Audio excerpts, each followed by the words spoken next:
2 टके के गुंडे की वजह से ना तुम्हारे जैसे बहुत सारे पुलिस वालों के घर चलते। তো ভাইজান হাজির হুট কইরা নতুন মুভি নিয়া এডিট কইরা কেবলই খালি ভিডিও খান আপলোড দিয়া ভাই শুইছি আর ফোনের নোটিফিকেশন ভাইজানের ট্রেলার আইসা গেছে।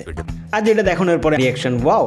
আর ট্রেলার খান খোলানোর আগে যেটা ধারণা করছে সেটাই আমাকে সামনে হাজির, ভাইজানের বডি আর অ্যাকশন।